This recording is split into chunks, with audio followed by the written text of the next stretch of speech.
કેને આશે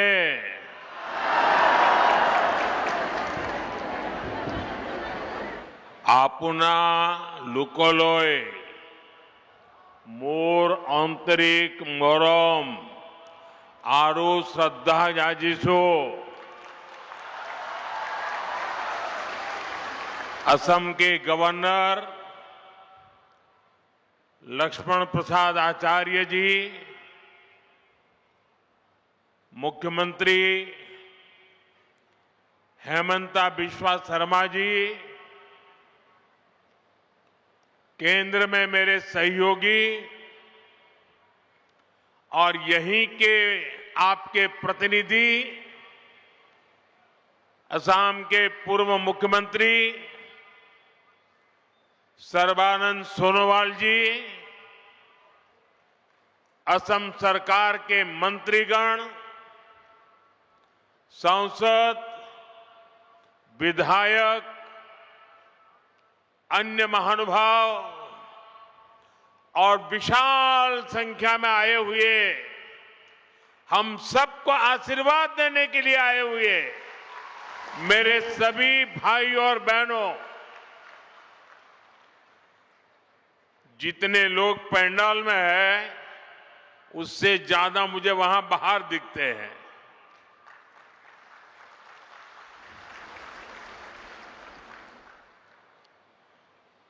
सोलुंग सुकापा और महावीर लसित बोरफुकन जैसे वीरों की ये धरती, भीमबर देवरी,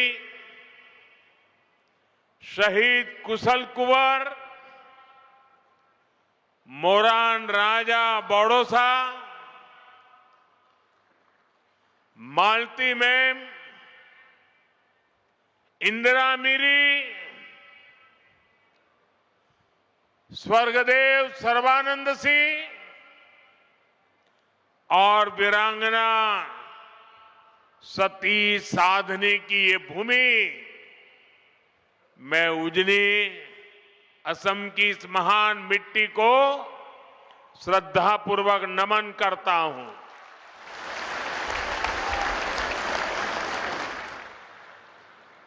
साथियों, मैं देख रहा हूं सामने दूर दूर तक आप सब इतनी बड़ी संख्या में अपना उत्साह, अपना उमंग, अपना स्नेह बरसा रहे हैं और खासकर मेरी माताएं बहनें इतनी विशाल संख्या में आप जो प्यार और आशीर्वाद लेकर आई हैं, ये हमारी सबसे बड़ी शक्ति है, सबसे बड़ी ऊर्जा है, एक अद्भुत अनुभूति है। मेरी बहुत सी बहनें असम के चाय बागानों की खुशबू लेकर यहां उपस्थित है। चाय की ये खुशबू मेरे और असम के रिश्तों में एक अलग ही एहसास पैदा करती है। मैं आप सभी को प्रणाम करता हूं। इस स्नेह और प्यार के लिए मैं हृदय से आप सबका आभार व्यक्त करता हूं।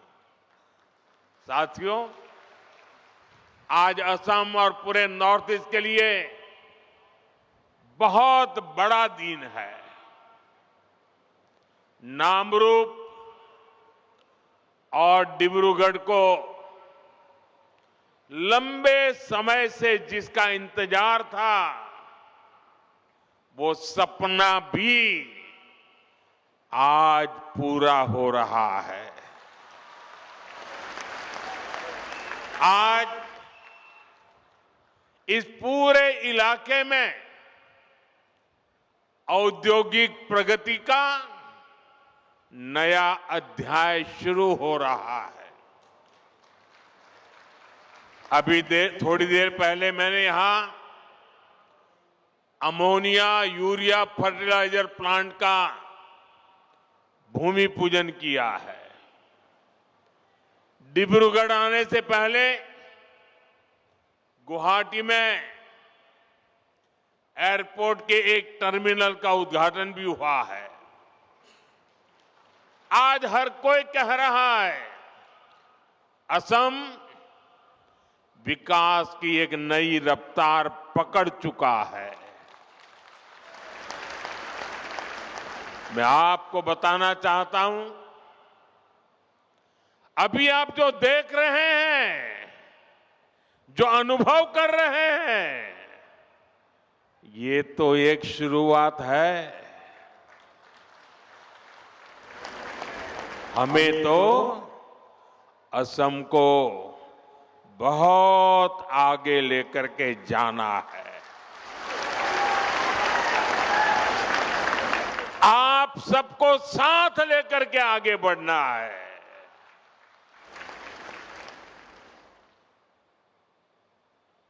असम की जो ताकत और असम की भूमिका अहोम साम्राज्य के दौर में थी, विकसित भारत में असम वैसी ही ताकतवर भूमि बनाएंगे। नए उद्योगों की शुरुआत, आधुनिक इंफ्रास्ट्रक्चर का निर्माण, सेमीकंडक्टर्स, उसकी मैन्युफैक्चरिंग, कृषि के क्षेत्र में नए अवसर, टी गार्डन्स और उनके वर्कर्स की उन्नति, पर्यटन में बढ़ती संभावनाएं,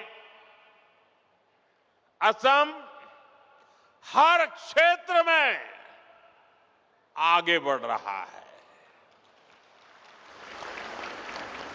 मैं आप सभी को और देश के सभी किसान भाई बहनों को इस आधुनिक फर्टिलाइजर प्लांट के लिए बहुत बहुत शुभकामनाएं देता हूं। मैं आपको गुवाहाटी एयरपोर्ट के नए टर्मिनल के लिए भी बधाई देता हूं। बीजेपी की डबल इंजन सरकार में उद्योग और कनेक्टिविटी की जुगलबंदी असम के सपनों को पूरा कर रही है और साथ ही हमारे युवाओं को नए सपने देखने का हौसला भी दे रही है। साथियों, विकसित भारत के निर्माण में देश के किसानों की, यहां के अन्नदाताओं की बहुत बड़ी भूमिका है। इसलिए हमारी सरकार किसानों के हितों को सर्वोपरि रखते हुए दिन रात काम कर रही है। यहां आप सभी को किसान हितैषी योजनाओं का लाभ दिया जा रहा है।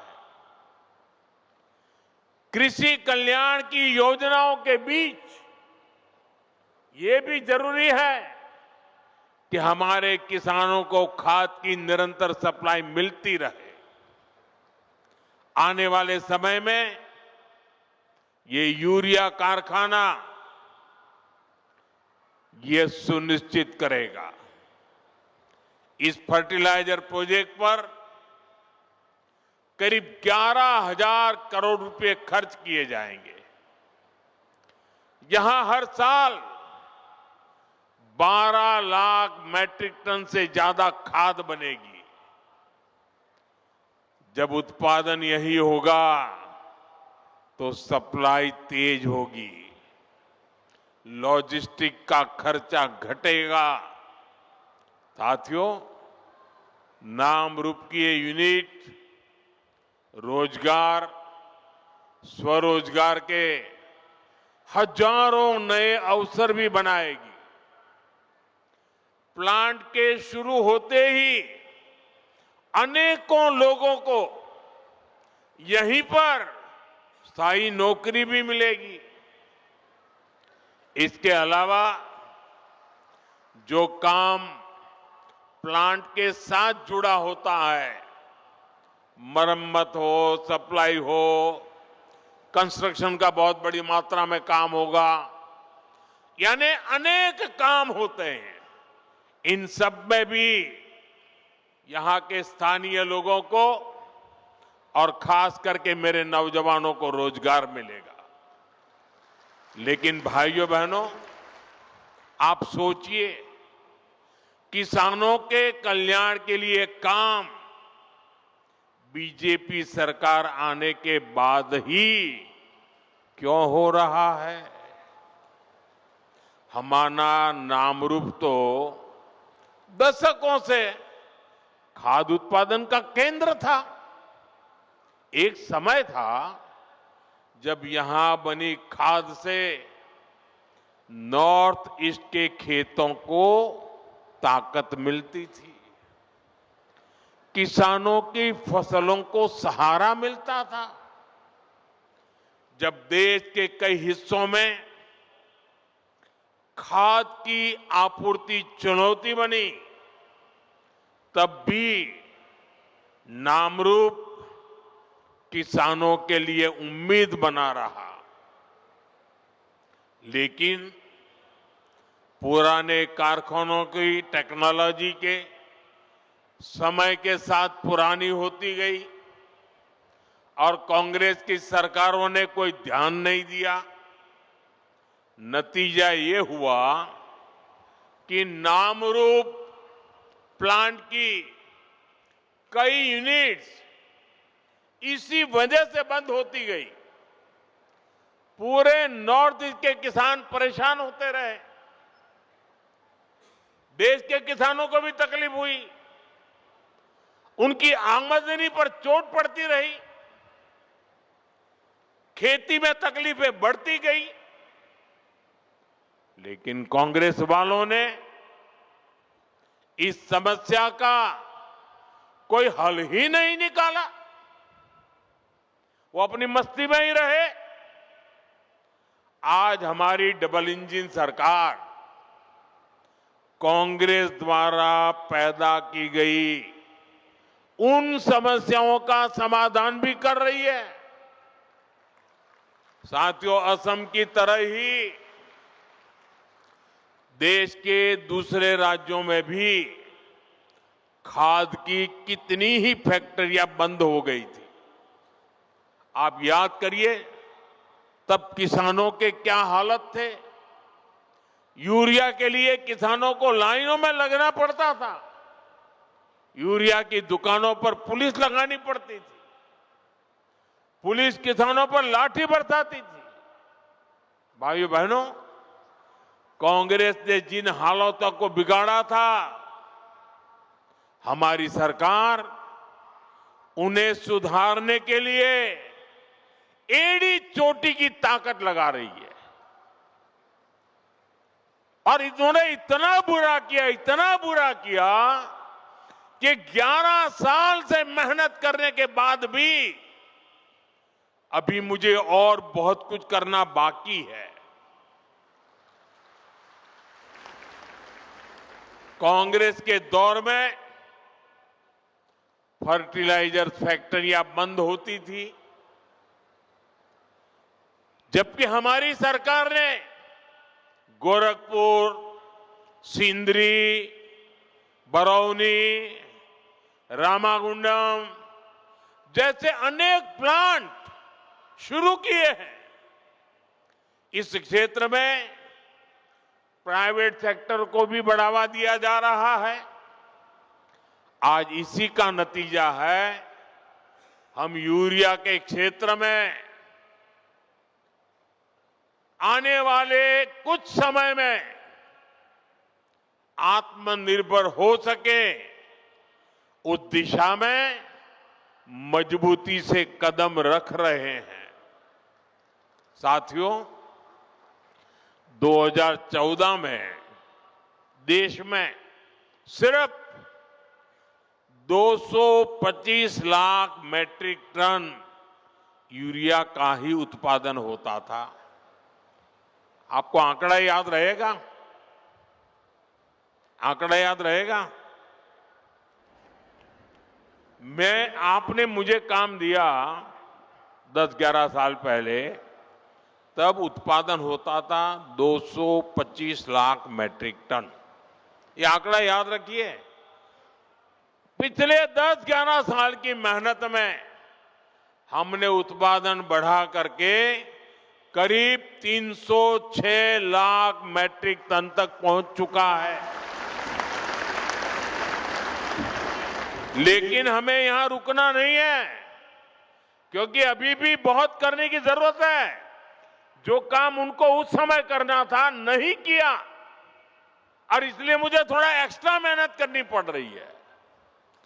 और अभी हमें हर साल करीब 380 लाख मैट्रिक टन यूरिया की जरूरत पड़ती है। हम 306 पर पहुंचे हैं, 70-80 और करना है। लेकिन मैं देशवासियों को विश्वास दिलाता हूं, हम जिस प्रकार से मेहनत कर रहे हैं, जिस प्रकार से योजना बना रहे हैं, और जिस प्रकार से मेरे किसान भाई बहन हमें आशीर्वाद दे रहे हैं, हम हो सके उतना जल्दी इस गैप को भरने में कोई कमी नहीं रखेंगे। और भाइयों बहनों, मैं आपको एक और बात बताना चाहता हूं। आपके हितों को लेकर हमारी सरकार बहुत ज्यादा संवेदनशील है। जो यूरिया हमें महंगे दामों पर विदेशों से मंगाना पड़ता है, हम उसकी भी चोट अपने किसानों पर नहीं पड़ने देते।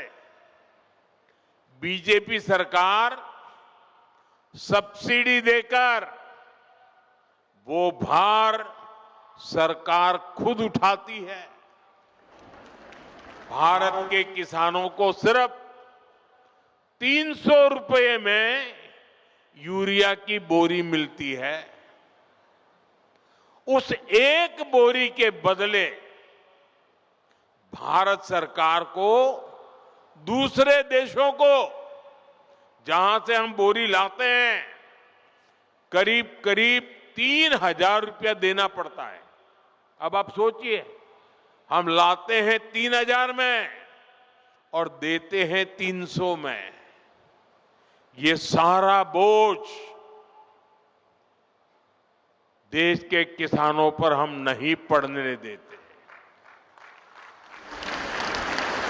ये सारा बोझ सरकार खुद भरती है, ताकि मेरे देश के किसान भाई बहनों पर बोझ न आए।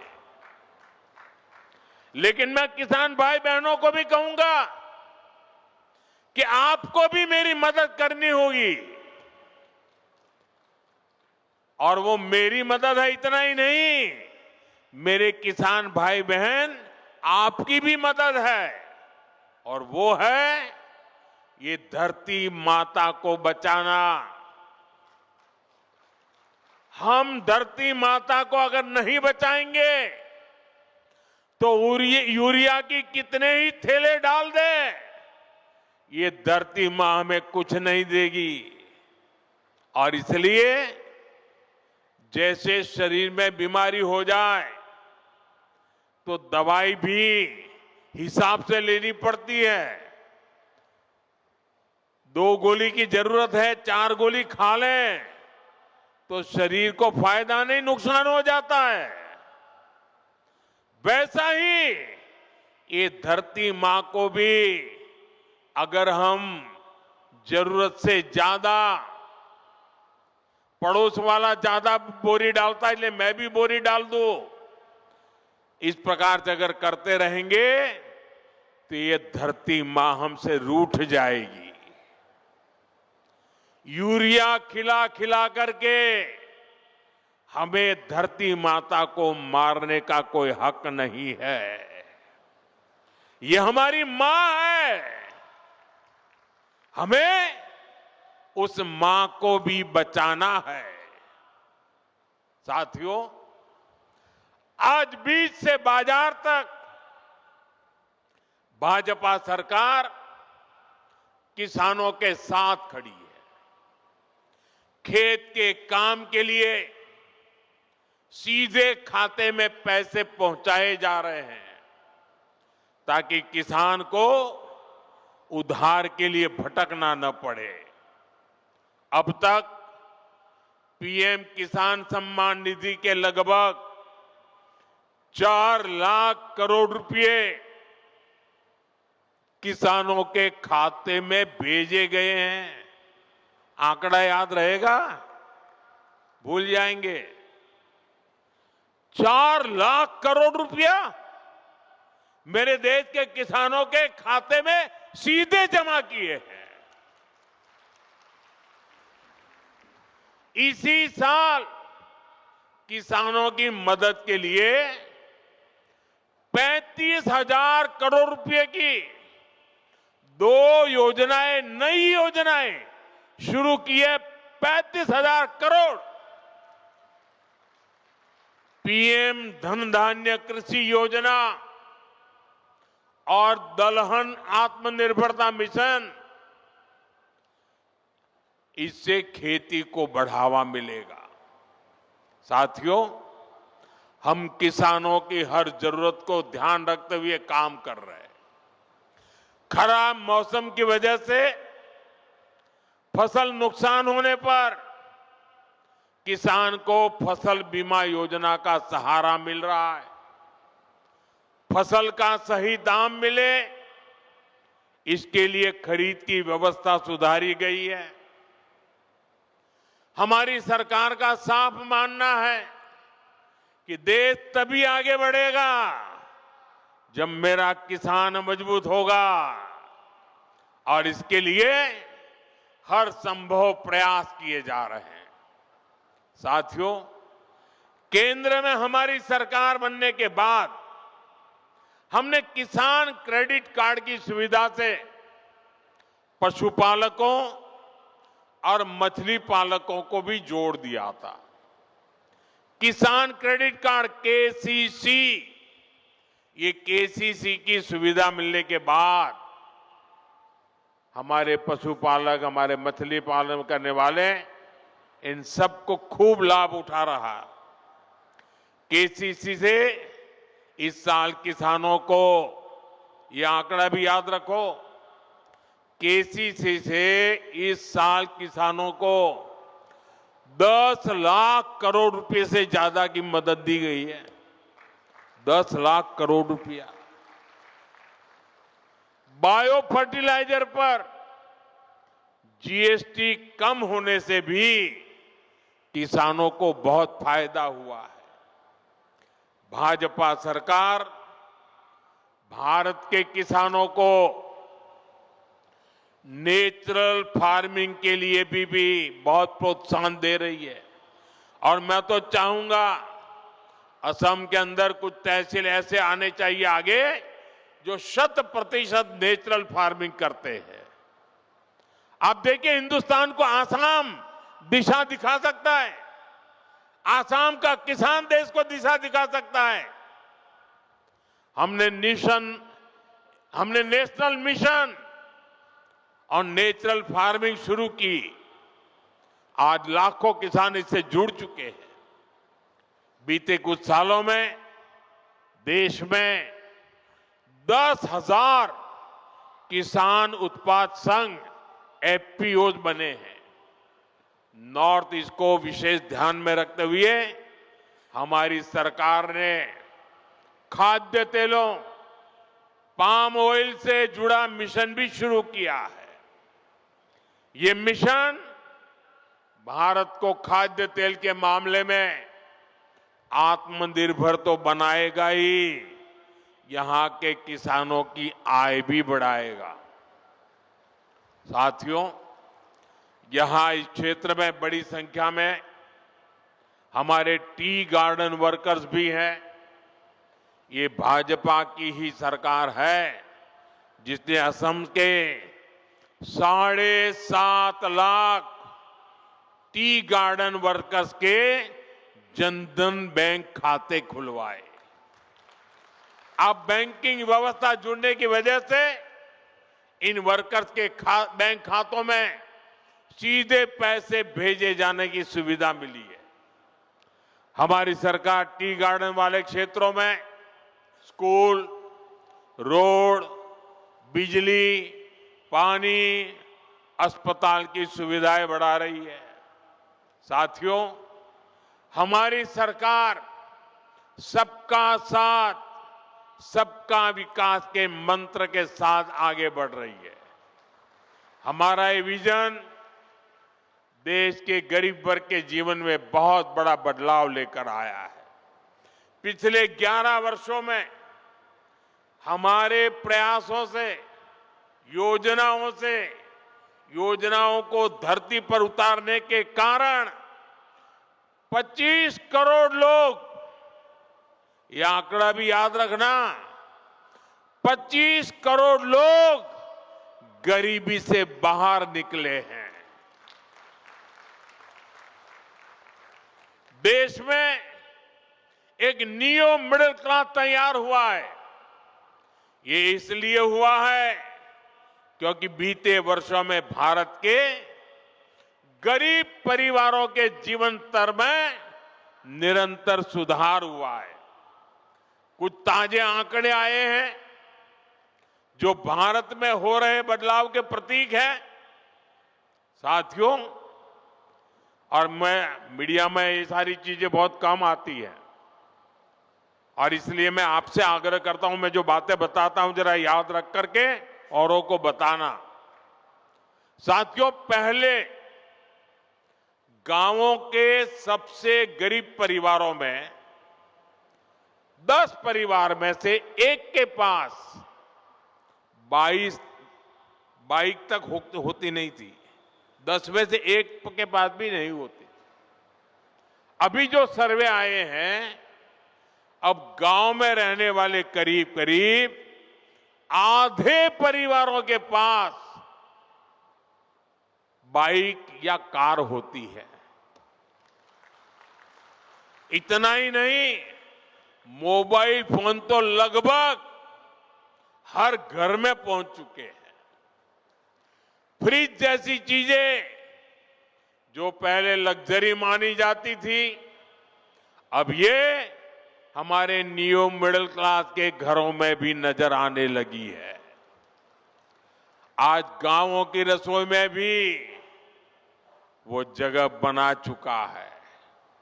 नए आंकड़े बता रहे हैं कि स्मार्टफोन के बावजूद गांव में टीवी रखने का चलन भी बढ़ रहा है। ये बदलाव अपने आप में नहीं हुआ। ये बदलाव इसलिए हुआ है क्योंकि आज देश का गरीब सशक्त हो रहा है। दूर दराज के क्षेत्रों में रहने वाले गरीब तक भी विकास का लाभ पहुंचने लगा है। साथियों, भाजपा की डबल इंजन सरकार गरीबों, आदिवासियों, युवाओं और महिलाओं की सरकार है। इसलिए हमारी सरकार असम और नॉर्थ ईस्ट में दशकों की हिंसा खत्म करने में जुटी है। हमारी सरकार ने हमेशा असम की पहचान और असम की संस्कृति को सर्वोपरि रखा है। भाजपा सरकार असमिया गौरव के प्रतीकों को हर मंच पर हाईलाइट करती है। इसलिए हम गर्व से महावीर लसित बोरफुकन की 125 फीट की प्रतिमा बनाते हैं। हम असम के गौरव भूपेन हजारिका की जन्म शताब्दी का वर्ष मनाते हैं। हम असम की कला और शिल्प को, असम के गोमोशा को दुनिया में पहचान दिलाते हैं। अभी कुछ दिन पहले ही रशिया के राष्ट्रपति श्रीमान पुतिन यहां आए थे। जब दिल्ली में आए तो मैंने बड़े गर्व के साथ उनको असम की ब्लैक टी गिफ्ट किया था।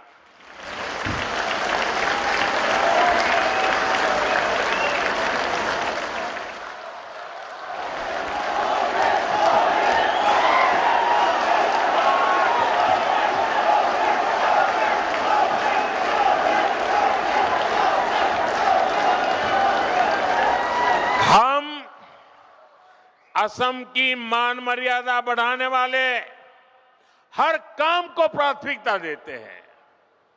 लेकिन भाइयों बहनों, भाजपा जब ये काम करती है तो सबसे ज्यादा तकलीफ कांग्रेस को होती है। आपको याद होगा जब हमारी सरकार ने भूपेन दा को भारत रत्न दिया था तो कांग्रेस ने खुलकर उसका विरोध किया था। कांग्रेस के राष्ट्रीय अध्यक्ष ने कहा था कि मोदी नाचने गाने वालों को भारत रत्न दे रहा है। मुझे बताइए, ये भूपेन दा का अपमान है कि नहीं है? कला संस्कृति का अपमान है कि नहीं है? असम का अपमान है कि नहीं है? ये कांग्रेस दिन रात करती है, अपमान करना। हमने असम में सेमीकंडक्टर यूनिट लगवाई तो भी कांग्रेस ने इसका विरोध किया। आप मत भूलिए, यही कांग्रेस सरकार थी जितने इतने दशकों तक टी कम्युनिटी के भाई बहनों को जमीन के अधिकार नहीं मिलने दिए।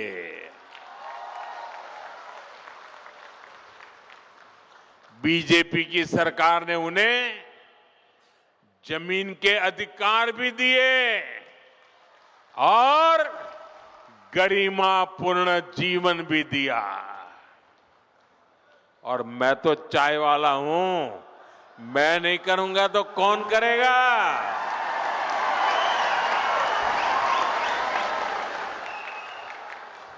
ये कांग्रेस अब भी देश विरोधी सोच को आगे बढ़ा रही है। ये लोग असम के जंगल, जमीन पर उन बांग्लादेशी घुसपैठियों को बसाना चाहते हैं जिनसे उनको वोट बैंक मजबूत होता है। आप बर्बाद हो जाए, उनको इनकी परवाह नहीं है। उनको अपनी वोट बैंक मजबूत करनी है। भाइयों बहनों, कांग्रेस को असम और असम के लोगों से, आप लोगों की पहचान से कोई लेना देना नहीं है। इनको केवल सत्ता, सरकार और फिर जो काम पहले करते थे वो करने में इंटरेस्ट है। इसलिए इन्हें अवैध बांग्लादेशी घुसपैठिए ज्यादा अच्छे लगते हैं।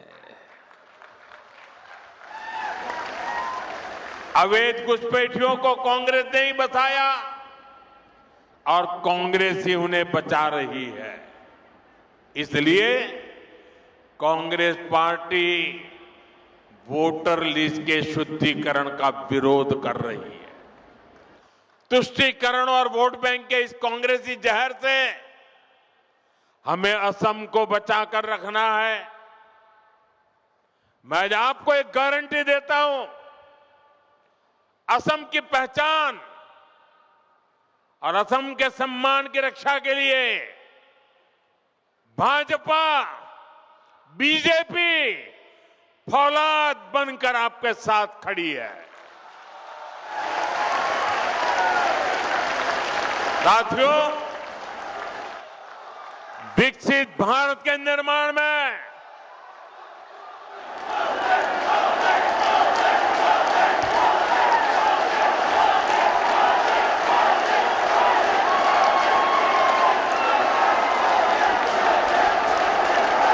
आपके आशीर्वाद यही मेरी ताकत है।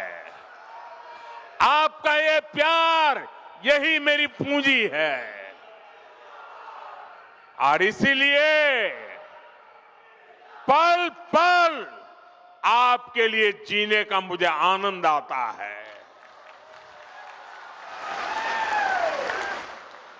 विकसित भारत निर्माण में पूर्वी भारत की हमारे नॉर्थ ईस्ट की भूमिका लगातार बढ़ रही है। मैंने पहले भी कहा है कि पूर्वी भारत भारत के विकास का ग्रोथ इंजन बनेगा। नाम रूप की ये नई यूनिट इसी बदलाव की मिसाल है। यहां जो खाद बनेगी वो सिर्फ असम के खेतों तक नहीं रुकेगी, ये बिहार, झारखंड, पश्चिम बंगाल और पूर्वी उत्तर प्रदेश तक पहुंचेगी। ये कोई छोटी बात नहीं है। ये देश की खास जरूरत में नॉर्थ ईस्ट की भागीदारी है। नामरूप जैसे प्रोजेक्ट ये दिखाते हैं कि आने वाले समय में नॉर्थ ईस्ट आत्मनिर्भर भारत का बहुत बड़ा केंद्र बनकर उभरेगा। सच्चे अर्थ में अष्टलक्ष्मी बनकर के रहेगा। मैं एक बार फिर आप सभी को नए फर्टिलाइजर प्लांट की बधाई देता हूं। मेरे साथ बोलिए, भारत माता की, भारत माता की। और इस वर्ष तो वंदे मातरम के 150 साल हमारे गौरवपूर्ण पल। आइए हम सब बोले, वंदे वंदे वंदे वंदे वंदे वंदे वंदे वंदे वंदे।